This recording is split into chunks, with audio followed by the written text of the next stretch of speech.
Even though it's been several days since the U.S. women's national team had their pathetic loss to Sweden in round 16 of the World Cup, their worst World Cup performance of all time, they are still getting roasted by the vast majority of people, not just in this country, but all around the world. This is a team that made themselves as unlikable as possible, continuing to make political statements, social justice statements, prioritizing everything else besides their actual play on the field. It turned Americans off, and it certainly turned the rest of the world off, and now they're getting everything they deserve with some of the roasting that's going on. But it's not just from the fans. It's not just from everyday Americans. It's also from some announcers. We saw what Carly Lloyd did, a former member of this team who was very critical of them before that loss. And the U.S. women's national team, they stood up, they said, it's not right for her to criticize us. She doesn't know us. We're going to win the whole thing.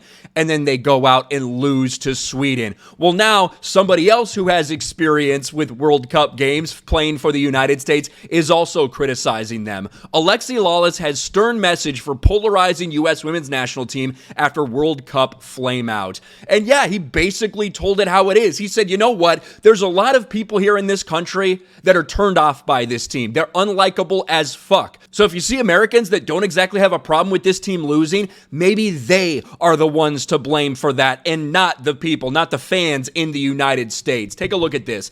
Alexi Lalas admits U.S. women's national team has become unlikable for their extremely woke politics, is at risk of becoming irrelevant. Now, this happened a day or two after, I think maybe the morning of the loss or maybe the day after the loss. Something like this is when this tweet went out. But it's all in response to what he said, you know, the day after all of this occurred, the morning after this loss occurred and everybody was talking about it. And you see, hello, sunshine, morning from Sydney. I see the U.S. women's national team, Dance Macabre, is in full swing. Dance Macabre basically meaning the dance of death. And you see someone reply, weird watching Americans celebrate an American loss. Well, here's the response, the perfect response from Alexi Lalas, a guy who played on the men's national team, a dude who's been commenting for Fox for quite some time now on soccer as well. Don't kill the messenger. This U.S. women's national team is polarizing. Politics, causes, stances, and behavior. You know, kneeling for the fucking national anthem like the American-hating pieces of shit that they are, have made this team unlikable to a portion of America. This team has built its brand and has derived its power from being the best / winning. If that goes away, they risk becoming irrelevant. That is absolutely the case. And even when you look at some of the ratings, they do not look good for this last match that they had.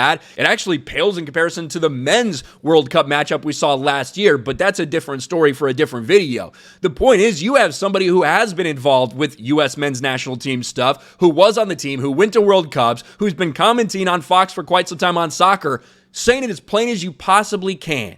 People fucking hate this team. People in America hate this team because of what they've done, because of their actions, no one else's. And you might be able to get away with that when you're winning everything. But when you're not, when you have humiliating defeats like this, when you have gaffes like what happened in the Olympics, they should not have taken home that bronze medal in the Olympics. That should have been the warning sign to everyone. And now we see the complete and utter failure, their worst World Cup performance of all time. So yeah, there's going to be a lot of people in this country that hate everyone on that team and what they're doing and how much they disrespect this country. What do you think of Alexi Lalas' opinion? He's getting some heat from the mainstream media, of course, because they can't stand any criticism of their woke queen, Megan Rapinoe. But what do you guys think? Let me know your thoughts in the comment section below. Smash a like button, subscribe to the channel, ring the bell for notifications, share this video out there, and I'll talk to you later.